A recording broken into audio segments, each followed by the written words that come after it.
Hey guys, it's so nice to have you back on Burgers for Beast today.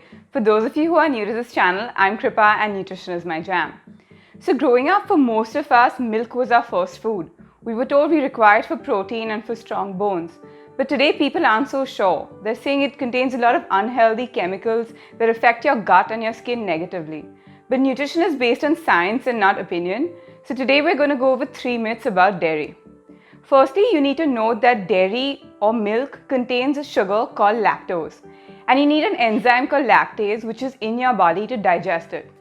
When you're born, you have plenty of lactase, but as you age, you don't digest this lactose so well, which is called lactose intolerance. Now, this is very different from a dairy allergy, which can be a lot more life-threatening.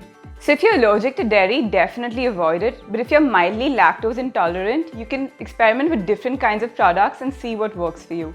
To begin with, not all dairy is created equal.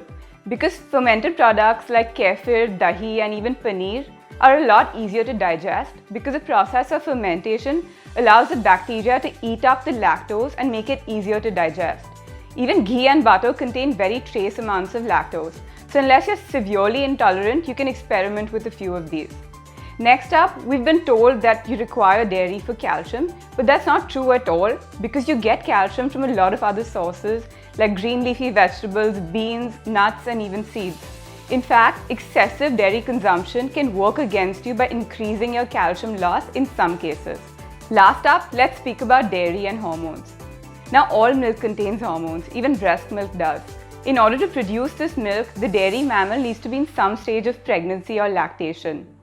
But also farmers add hormones like somatotropin to improve the yield of the milk. There's also the question of IGF.